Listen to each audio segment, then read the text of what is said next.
César Augusto Delgado de la Universidad del Valle. Él es doctorado de la Universidad de Barcelona, didáctica de las ciencias y de las matemáticas, estudio microgenético de esquemas conceptuales de alumnos universitarios en su proceso de aprendizaje de conceptos asociados a las definiciones de límite y continuidad en universitarios de primer curso. Magíster Universidad de Barcelona, didáctica de las ciencias y de las matemáticas, estudio de la evolución de esquemas conceptuales de alumnos universitarios en su proceso de aprendizaje de los conceptos de límite y continuidad. Magíster de la Universidad del Valle en ciencias matemáticas. A la Universidad Santiago de Cali, a las autoridades que nos han invitado a participar en este evento que para mí resulta muy especial, a los colegas que participan en este evento también, porque me alegro mucho de verlos y me siento muy emocionado de encontrarme tantas caras familiares que están trabajando y haciendo labor aquí en esta universidad.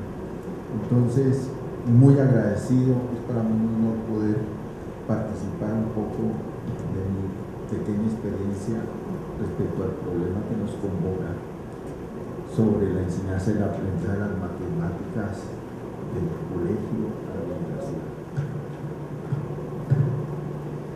Siguiente. El tema que nos convoca me lleva a planificar mi charla en 4 momentos. Primero, plantear cuál es el problema.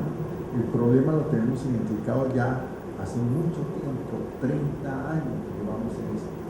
Recuerdo que de allí, de estudiar este problema, que en ese momento lo llamábamos el empalme, bachillerato universidad, surgió la Escuela Regional de Matemáticas por allá en los años 86, o sea, hace 3 décadas. Y surgió a raíz de reunirnos así como estamos reunidos hoy acá, diferentes universidades. Recuerdo al profesor Abel Pozo, que creo que todavía está activo. Bueno, Abel Pozo, entre otras cosas vi que habían hecho una investigación en la Universidad de Pereira en el 2007 y han hecho una publicación sobre lo mismo, ¿verdad? Bueno, entonces, y la primera publicación que salió oficial salió en la revista Enseñanza de las Matemáticas en el año 1990, exactamente en 1990. Toda esa literatura ya diagnosticaba cuál era el problema.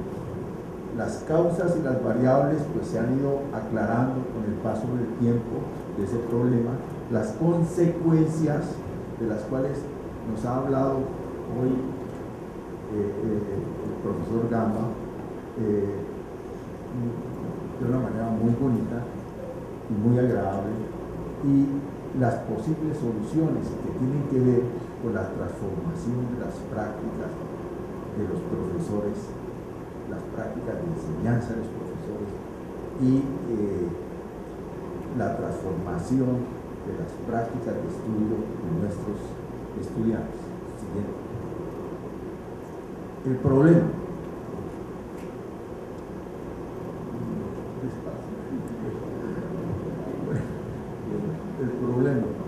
El problema es ese. Ahora, en el tiempo, hace 30 años hablábamos el bajo desarrollo de la formación matemática de los estudiantes y conceptualizamos qué era eso de la formación matemática de los estudiantes, y hacía referencia a una estructura adaptativa compleja de comportamiento en relación con las matemáticas. Pues hoy están hablando de competencias, así de que yo me he adaptado al término competencias, pero advirtiendo que es un término muy polisémico, o sea, da para muchas interpretaciones, y que no me voy a referir aquí a competencias en el sentido del saber hacer, sino más bien competencias como la define Jacques Tardif, saber actuar complejo, que se apoya en la movilización de recursos, movilización y combinación de recursos externos e internos en el interior de una familia y situaciones. Y esa idea de competencia me gusta más porque es más que el hacer que de pronto se queda en los procesos rutinarios, algorítmicos, mecánicos, fuertemente contextualizados. Entonces, desde esa perspectiva es que estoy pensando en esto del bajo desarrollo de las competencias necesarias, y además compagina muy bien con las ideas que se manejan en los niveles a nivel internacional en las diferentes pruebas que se realizan.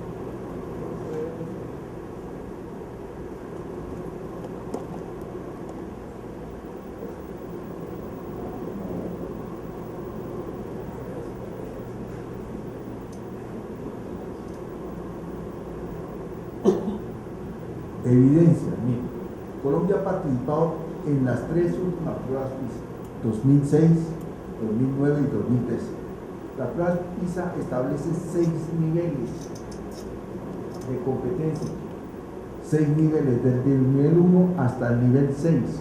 Se supone que quienes están en el nivel 5 y 6 tienen las competencias necesarias para desempeñarse en los estudios de nivel postsecundario, en particular en los estudios universitarios. Lo que encontramos nosotros en este estudio del comportamiento de la población colombiana, que son esas pruebas, como ustedes lo saben, se hacen para estudiantes de 15 años de edad, independientemente de la escolarización, y el 42% en la prueba del 2012, y es muy similar el comportamiento en el 2006 y en el 2009. El 42% de los estudiantes colombianos no alcanzan el nivel 1. El nivel 1 es el nivel más bajo donde tienen que establecer relaciones directas de situaciones contextualizadas, donde toda la información está presente y disponible a la mano, y que implica realizar algoritmos sencillos, elementales.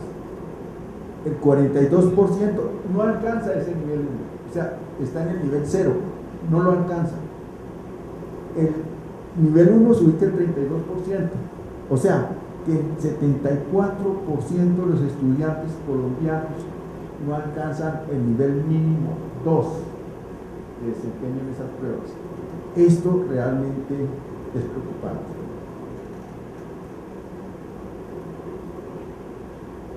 Ningún estudiante alcanzó el nivel 5 o 6, que es el nivel que se requiere para poderse desempeñar a nivel universitario. Nosotros decíamos, cuando hablábamos hace 30 años, que los estudiantes debían desarrollar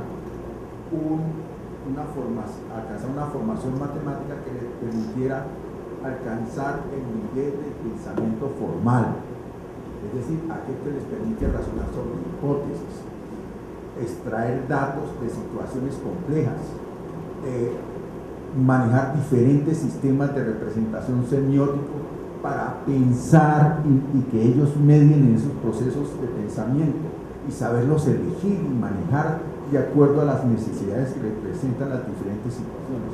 Pues el nivel 5 y 6 no lo alcanza ningún estudiante colombiano en ninguna de las tres pruebas que se ha presentado. Bueno, las causas o variables también han sido muy estudiadas. La primera, pobreza y exclusión. Pobreza y exclusión. Ay, no. Sí, la flecha. Yo simplemente voy a citar esto. Se me adelantó. Por ese estudio, un solo pico. Eso. Es que hay una sorpresa, pero cuando algunos ya la pillaron, ya, quieto ahí. Bueno, por favor. Esto le dice una persona que se ha ocupado toda su vida de estudiar la psicología del aprendizaje, de estudiar la psicología de la educación.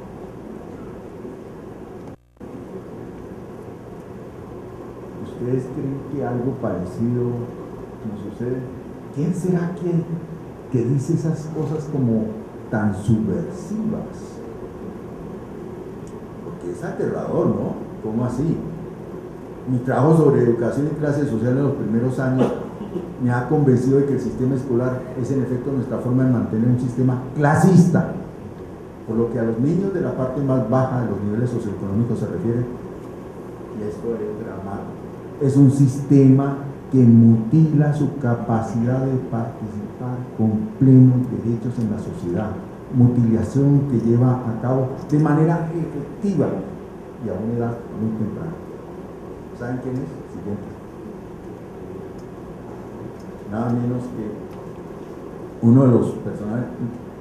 No,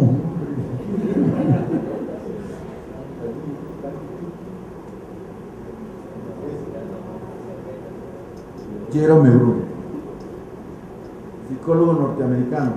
No lo podemos decir que es un fascineroso, nada de eso. Es Bruner, uno de los más citados del siglo pasado, junto con mi abuelo Jean-Pierre. Sí. Miren, otra evidencia. Esto lo saqué esta madrugada, de espaldas a la carrera haciendo esto, porque yo tengo, pero lo voy actualizando cada vez que me toca dar una charla de esto. O sea, este llega ya hasta el 2015. Y lo interesante es que eso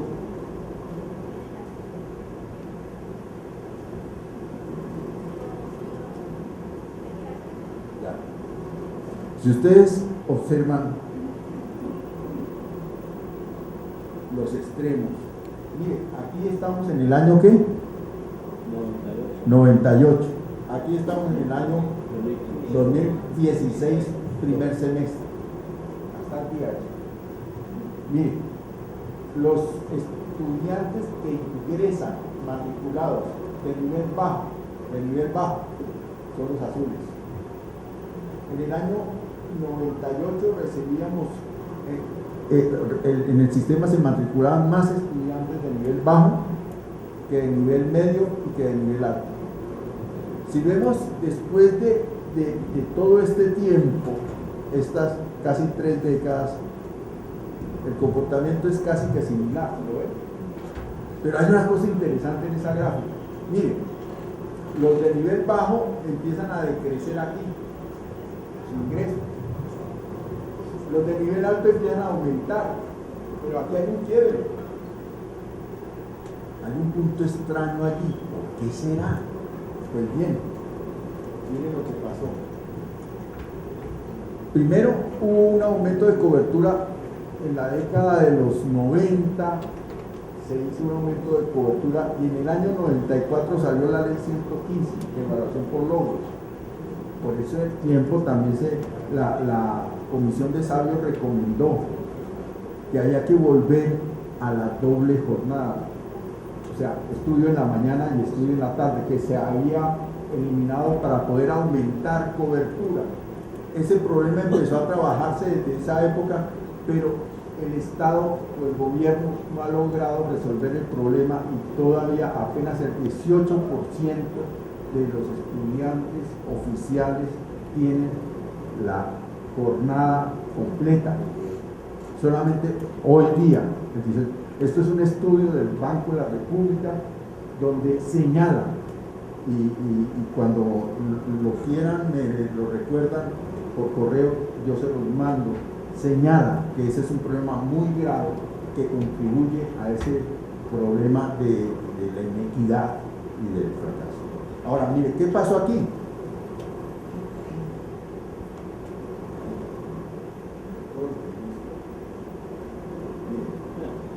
El decreto 230 del 2002, y ustedes pueden explicar por qué se da ese cambio y esa variación. Promoción automática. La evaluación por logros significaba que no son malas leyes. Lo que quiero decir aquí es que la intención es buena, pero mal aplicada, porque los profesores no estaban preparados para eso ni tenían las condiciones institucionales para hacer esa evaluación por logros. es decir, en función de desarrollo de competencias, como debe ser, como está recomendando actualmente.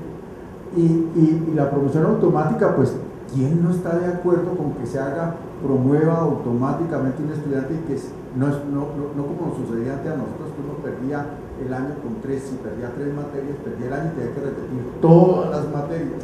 Pues no, se puede desarrollar estrategias para ayudar a estos estudiantes a superar las deficiencias que presenten, pues, pero eso no ha sido bien aplicado y miren los resultados.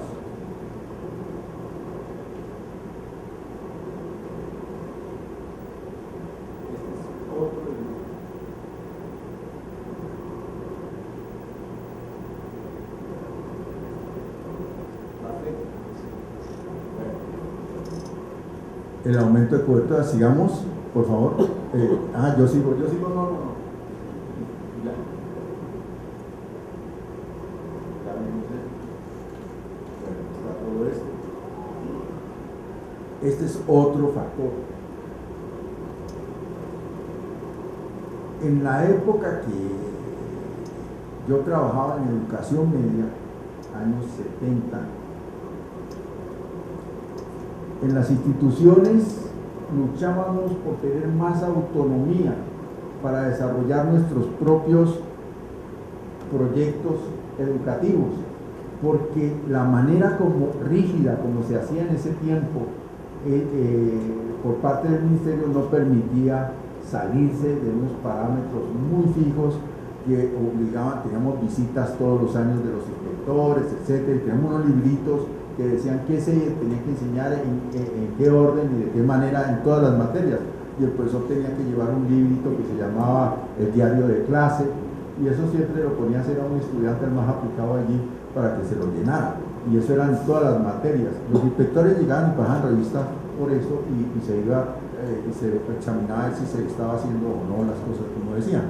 Pues bien, cuando nos concedieron esa libertad para desarrollar un propio proyecto educativo institucional, pues agrava el problema, porque resulta que eso realmente no se hace a conciencia, no se tienen los elementos necesarios para hacer proyectos educativos que se estén evaluando y llevando a la práctica, y que los rectores realmente ejerzan una vigilancia y tengan una visión acerca de lo que debe buscarse con esos proyectos educativos institucionales. Entonces eso también corresponde a una implementación fallida del modelo educativo.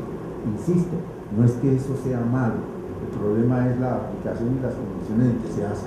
Y eso me lleva al siguiente aspecto.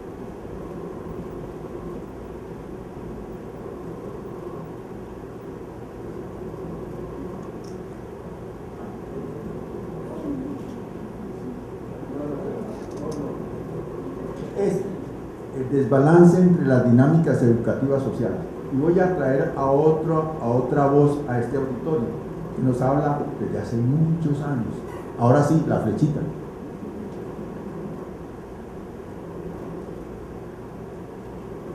También despacio, último.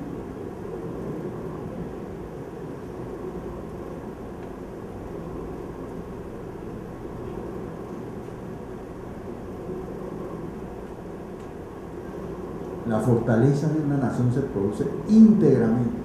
Si un pueblo es políticamente vil, no se llega el sí y el no.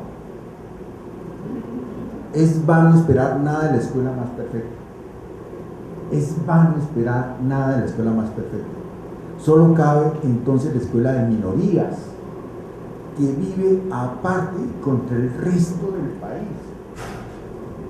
Ay Dios, me estoy metiendo en camisa de 8 varas. ¿Acaso un día los educandos de esa escuela influyan en la vida social total de su país y a través de su totalidad consigan que la escuela nacional y no la excepcional sea buena? Plantea el principio de educación: la escuela como institución normal de un país depende mucho más del aire público en que íntegramente flota que del aire pedagógico artificialmente producido entre sus muros. Qué verdad de acuño esta, ¿no? Solo cuando hay ecuación entre la presión de uno y otro aire, la escuela es buena. Esto lo dijo un personaje, vamos a ver, tampoco era subversivo.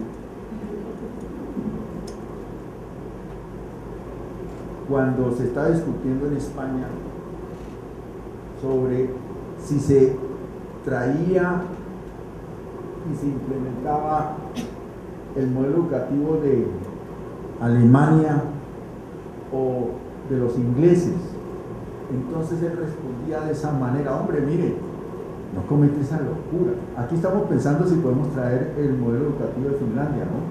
Que les va muy bien en pruebas PISA, pero ojo, el problema es que esas cosas no se traen como cuando uno compra una camisa muy elegante y se la pone, ¿no?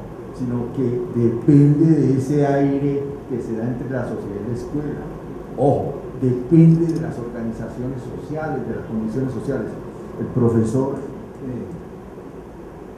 nos hablaba ahorita de la profesora que tuvo ese accidente o esa tragedia tan terrible con su estudiante, y las condiciones en que hoy yo no sería capaz de hacer eso, de educar por medio de tanto conflicto, narcotráfico, prostitución infantil, microtráfico, cosas de esas terribles, amenazas para los profesores.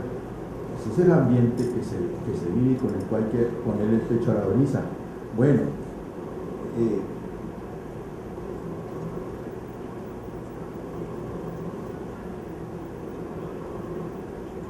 este es el personaje. Y mire el año en que lo decía: 1930, la misión de la universidad.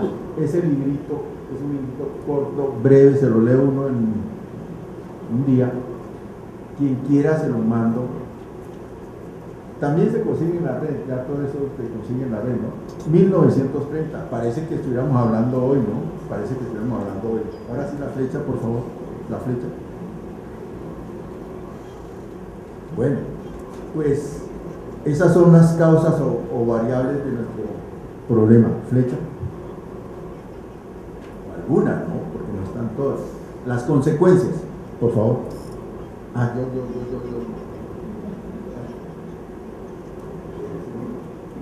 Bueno, aquí, esta es una consecuencia de eso, miren.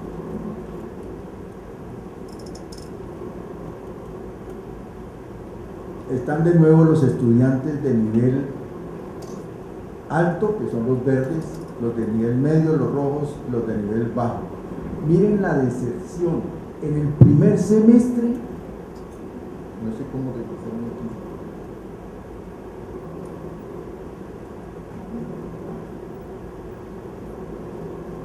Tenemos esa deserción. Es aproximadamente del 25% de los de nivel alto. Tremenda. Los de nivel medio,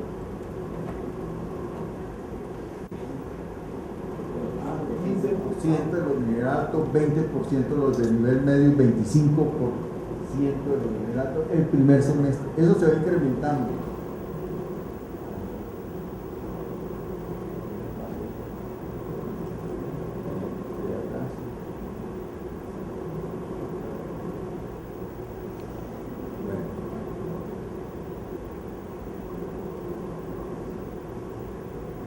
Y mire, al cabo de 15 semestres, porque los estudiantes emplean más tiempo del que se programa en las carreras oficiales, mire cómo se ha incrementado esa deserción. La pregunta es, ¿no es un desperdicio de recursos públicos, en el caso de las universidades públicas, de recursos privados también, para tener estos resultados tan dramáticos? ¿No es necesario pensar en algo, en ayudar de una manera diferente a estos jóvenes que los va sacando el sistema y les va diciendo: esto no es para usted, esto es para unas minorías que son una clase privilegiada? Yo creo que hay que poner cuidado a eso. Esto lo venimos denunciando desde hace mucho rato.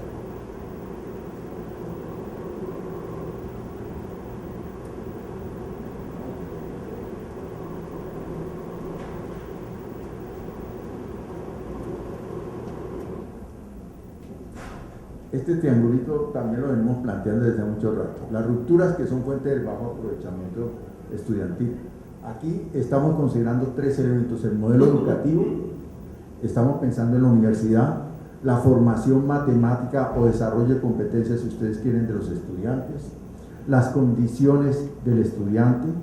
Por el modelo educativo me refiero al currículum, las maneras de enseñar, las actividades de los estudiantes, etcétera, etcétera, etcétera. Modelo educativo.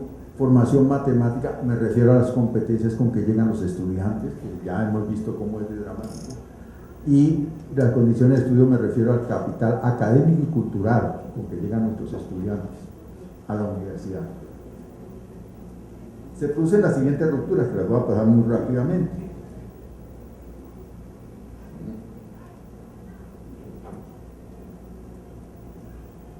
La primera, el modelo educativo es rígido y recargado, así como usted decía, pensado en función de contenidos. Es que hoy en día, en mi universidad, la Universidad del Valle, se omitió el curso de matemática fundamental para arreglar el problema, porque piensan que el problema es de contenidos. Se omitió el curso de matemática fundamental en el que se hacía, el primer tema era la lógica y conjuntos. Era necesario para que los estudiantes desarrollaran su pensamiento lógico.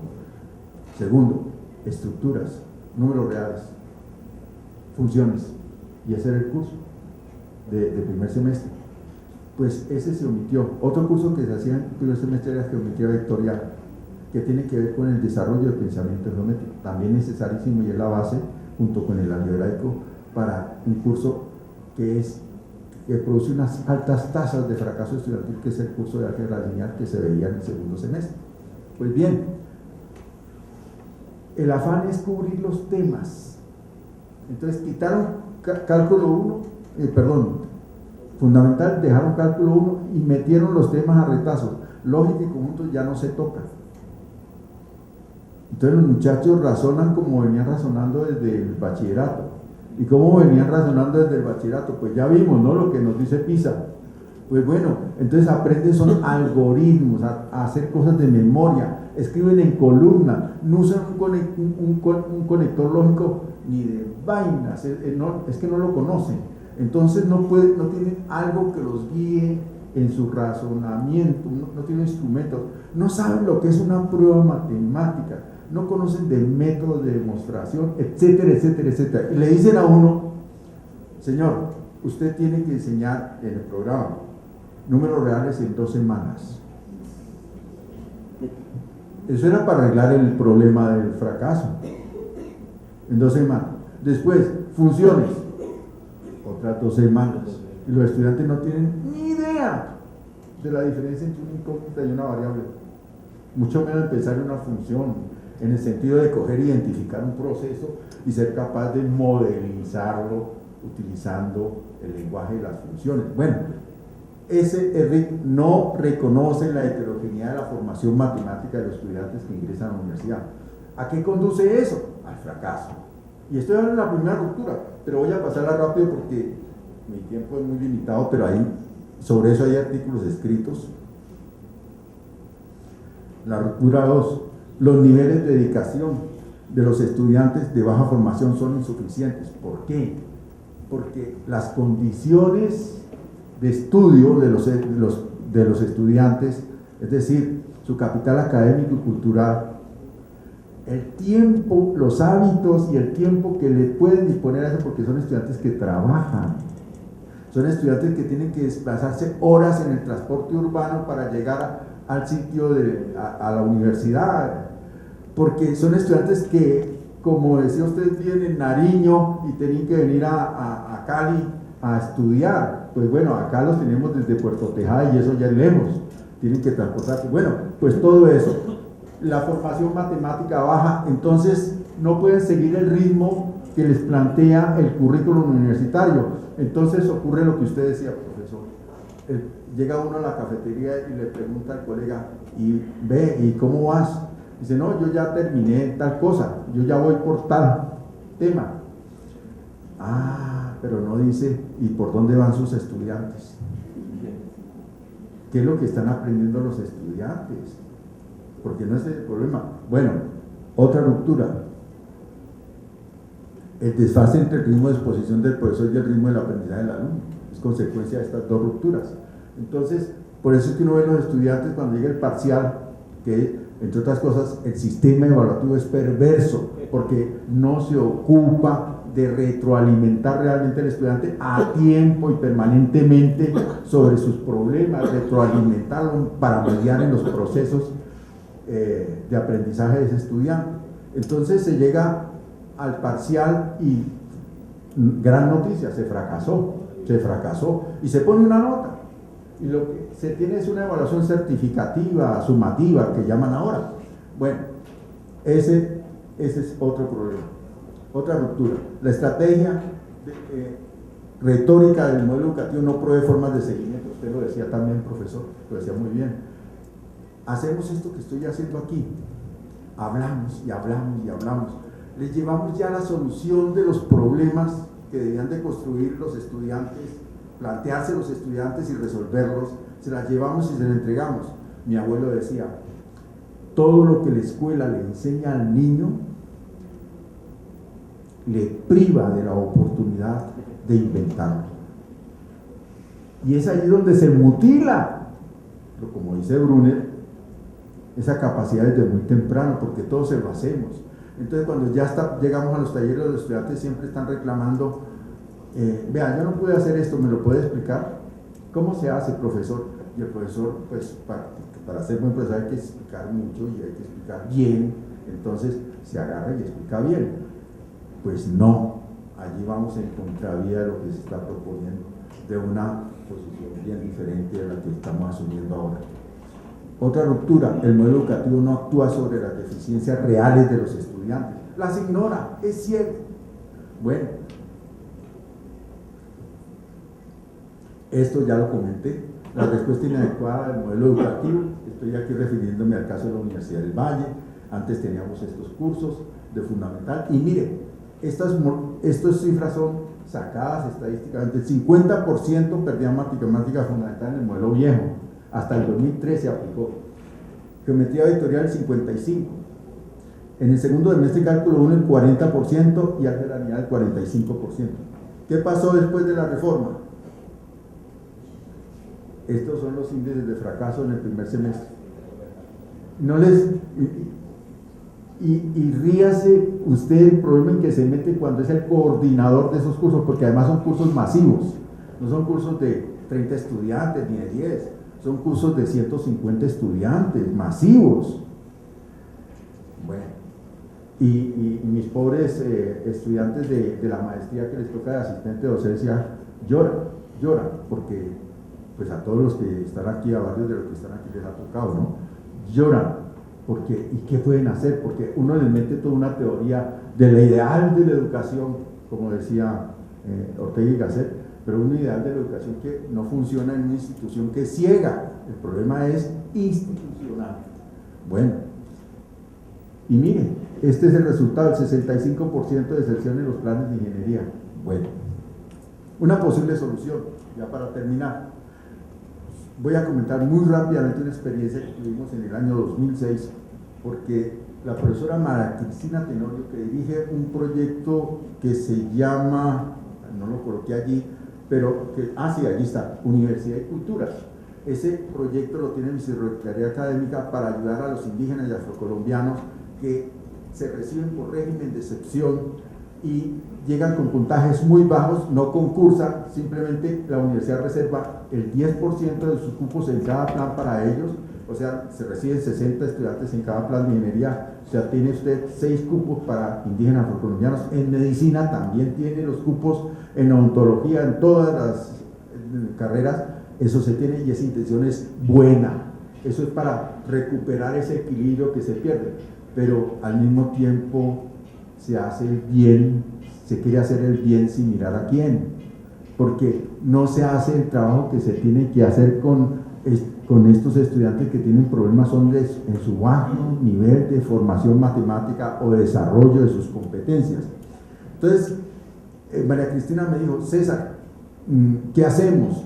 Porque el departamento de matemática ha hecho cosas, por ejemplo, Primero inició con un proyecto de 2 semanas antes de iniciar clases para nivelarlos, decían. En 2 semanas usted no desarrolla pensamiento. Después no, que 2 semanas no, 4 semanas.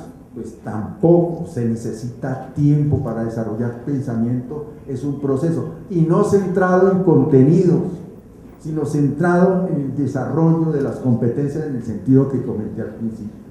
Se necesita tiempo, pero eso tiene que ser un reconocimiento institucional, porque si no, el pobre profesor, por más teoría que tenga, por más buenos deseos que tenga, pues no va a poder hacerlo si le dicen, usted tiene que hacer esto en 2 semanas, números reales, en 2 semanas, funciones, y el resto.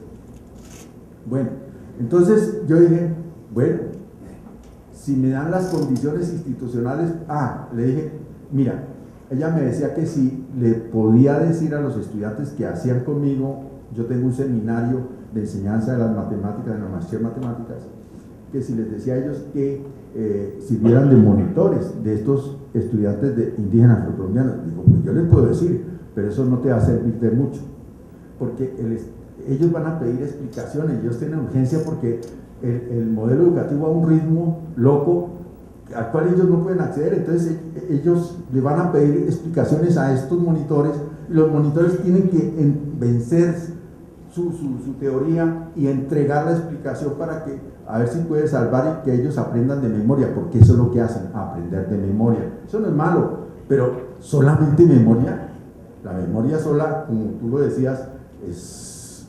muy perversa, ¿no?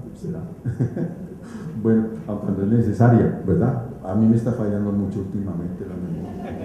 Entonces, entonces ¿qué hacemos? Dijo María Cristina. Dice, bueno, si me dan las condiciones institucionales, yo lo puedo hacer. ¿Y qué hay que hacer? Ponérselo verola.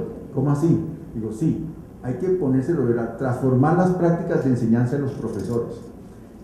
Trabajar para que los estudiantes aprendan a estudiar, porque es que llegan y no saben lo que es estudiar, creen que estudiar es asistir a clases, para ellos eso es lo fundamental, creen que estudiar es aprender de memoria para responder el examen para ganar la materia, no para aprender. O sea, la motivación que traen estos estudiantes es bien diferente a la que nosotros desearíamos. ¿Qué pasó con eso? Entonces me dijeron, bueno, está bien, le damos el tiempo. Entonces le damos las condiciones. Le dije, sí, pero me dan tiempo, yo necesito un año. Y me dijo, bueno, está bien, entonces ¿qué hacemos? ¿Le cambiamos el código a los cursos? Cálculo 1 y cálculo 2, cálculo 1 primer semestre. Y no, me lo deja, porque al final ellos van a cubrir los contenidos, pero al final primero hay que desarrollar pensamiento, y me permitieron hacer eso. Entonces, ¿qué hice yo? Gasté para las 2 semanas del programa, gasté 16 semanas, o sea, números reales, 16 semanas.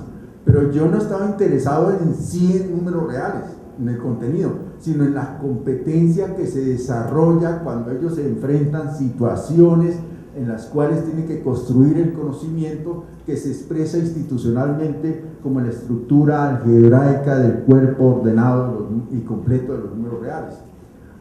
Logran construir el concepto de completez, sin el cual en mi concepto no es posible entender el cálculo, comprender el cálculo verdaderamente, porque ese axioma de completez está allí metido hasta los tuétanos en este curso. Solamente pueden hacer cosas algorítmicas, calcular derivadas x a la n, si n por x a la n menos 1, etc. Bueno, ¿qué pasó? Las condiciones que yo puse fueron esas, de una estrategia socioconstructivista, la llamo yo. Hay que transformar las prácticas de enseñanza tradicionales, la transformación de prácticas de estudio de los alumnos y el respeto por los ritmos de aprendizaje del estudiante. Esta última es fundamental. En mi curso no se avanza al ritmo de exposición del profesor, y es más, yo no expongo. Se trabaja sobre guías semanales donde lo que se plantea son situaciones en el sentido de Brousseau, donde el estudiante tiene que construir el conocimiento que es necesario para alcanzar el éxito en esas situaciones. Y yo no hago más sino pasearme, eso sí, observando ¿qué está haciendo usted, maestro? ¿Y por qué escribe esto aquí? ¿Y usted? ¿Por qué me...? No, pero ¿cómo así? Venga a ver, ¿cómo es que es esto? Explíqueme qué es lo que está haciendo. Y así, y entonces produciendo evolución del problema, andamiando el aprendizaje, proporcionando la ayuda que necesita él para alcanzar su conocimiento. Eso se llama mediación. Vygotsky, el otro abuelo. Yo tengo dos abuelos, yo qué hago. Es el otro abuelo, Vygotsky. Mediar es influir en los procesos cognitivos del otro. Y el tío es Brunner, ¿no? Porque es el que habla del andamiaje y de toda esa historia. Bueno, el respeto por los ritmos de aprendizaje de los estudiantes. Por eso gastamos 16 semanas para construir el concepto de número real. Pero hicimos lógica, hicimos teoría del conjunto. Pero no esto de aprenderse las tablas de la verdad en una semana, sino usarlas. Quienes quieran comprobarlo pueden ver un video, está en YouTube, 30 minutos. Porque pedí que se filmara todo el año. Todos mis días de clase están filmados, porque yo quería dejar evidencia empírica, que no es cuento de teorías, sino, miren, allí está, y los resultados. Bueno, los principios que regulan la intervención didáctica. Mire, profesor, lo que usted decía, solo interesa lo que es fundamental y básico. A mí no me importa que tengan cantidad de información los estudiantes memorizados, está en la red. Lo que me interesa es desarrollar pensamiento para que ellos puedan ir a la red y la bajen cuando la necesitan. Que usen los instrumentos tecnológicos, pues que los usen. Lo que interesa es el concepto. Vaya usted a preguntarle a un estudiante qué significa la multiplicación y verá que usted los mete en un problema porque ellos no saben qué significa, pero ellos multiplican. Pero no son capaces de dar cuenta de por qué multiplican. O mídame esta área, empezamos con el problema de la medida. Mídame la longitud de esto. Ay no, profesor, ¿y cómo lo vamos a medir si no tengo metro? ¿Necesitas metro? Y entonces ahí empezamos. ¿Qué es medir? Y eso es clave para todo hacia el futuro. Interesa lo fundamental y básico. Medir es comparar con respecto a un patrón de medida. El proceso es cubrir lo que se mide con ese patrón de medida y lo que se obtiene es un número, la medida. Eso lo saben mis estudiantes muy bien. Y cuando yo quiero estudiar la variación y el cambio, ¿qué tengo que hacer? Medir. Pero ahora puede ser entre comparar cantidades que no son homogéneas de la misma especie, sino kilómetros por tiempo, por ejemplo, por segundos, compararlo para medir velocidades, cosas de esas. Y tengo que usar otros instrumentos y construirlos, la derivada, la integral, etc. Todo el problema está allí, en lo fundamental y básico. La reflexión sobre el error es importante. Ahí invitamos a otro amigo mío, se llama Bachelard, Gastón Bachelard. Él me enseñó tantas cosas con un librito, La formación del espíritu científico, se llama. La formación del espíritu científico. Él dice allí que invita al error, que se aprende del error, que el error es el mejor amigo que uno pueda, el mejor maestro que uno pueda tener. En mis cursos es prohibido borrar. Cuando se comete un error, lo deben marcar y así acariciarlo y darle besitos, porque de eso es que va a aprender de allí. No es la explicación del profesor, ¿me entienden? No es la explicación del profesor. Es prohibido dar explicaciones. La necesidad, bueno, tampoco. Hay un momento en que hay que dar algunas explicaciones. Pero no es el espíritu de esto. La necesidad. Lo que hace un buen profesor es generar la necesidad de aprender. Cuando usted logra eso, está salvado los muchachos. Generar la necesidad de aprender. Interesa la superación del error. Esos son los principios básicos de mi propuesta. Los resultados son estos. Ya tenemos egresados que son profesores de la universidad, de esos indígenas colombianos, y está terminando su doctorado, que yo lo iba a traer hoy aquí, pero me dio pena llamarlo, que viniera aquí a presentarse. Tenemos varios estudiantes que obtuvieron distinciones académicas. Una vez terminaron esos cursos, todos su nota promedio fue de 4,5, y los que perdieron cálculo 1 y solamente han visto números reales, me dijeron mis colegas, te los tiraste. ¿Por qué? Pues porque no vieron cálculo 1, y acaso se necesitaba el cálculo 1, y cuando pierden cálculo 1 repiten por segunda vez y por tercera vez. porque han aprendido de memoria. ¿No era mejor dedicar ese tiempo a desarrollar pensamiento hasta donde se pudiera? Pues sí. Bueno, muchas gracias. Es un honor para nuestro programa contar con su presencia y disposición para transmitir sus conocimientos. Gracias por aportar a través de su experiencia y formación profesional la sensibilidad y la responsabilidad que deben asumir los profesionales en matemáticas. Cordialmente, Juliet Orduña Ortega, decana de la Facultad de Ciencias Básicas, Santiago de Cali, 28 de octubre de 2016. Para el doctor César, un fuerte aplauso, por favor.